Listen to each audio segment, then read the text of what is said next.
అది ఒక చిన్న గ్రామం. రాము అనే ఒక బాలుడు ఉండేవాడు. అతను చాలా పేదవాడు. ఎవరు అతన్ని పట్టించుకునేవారు కాదు.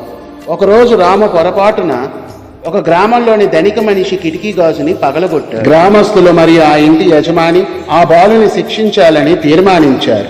రాము భయంతో వణికిపోయాడు. అతని ఇక తప్పించుకునే మార్గమే లేదు. అప్పుడు అక్కడికి ఒక దయగల వ్యక్తి వచ్చారు. ఆ బాలుడు చేసిన తప్పు తెలుసుకొని ఆ బాలుడు పగలగొట్టిన కిటికీ గాజు వెల చెల్లించాడు. తన డబ్బుతో కిటికీ గాజు నష్టాన్ని మొత్తం చెల్లించడంతో ఆ బాలుడు ఆశ్చర్యపోయి, మీరు నన్ను ఎందుకు రక్షించారని అడిగాడు. అందుకు ఆ వ్యక్తి, నేను నిన్ను ప్రేమించాను గనుక అని బదిలిచ్చాడు. మన జీవితంలో కూడా ఇలాగే జరిగింది.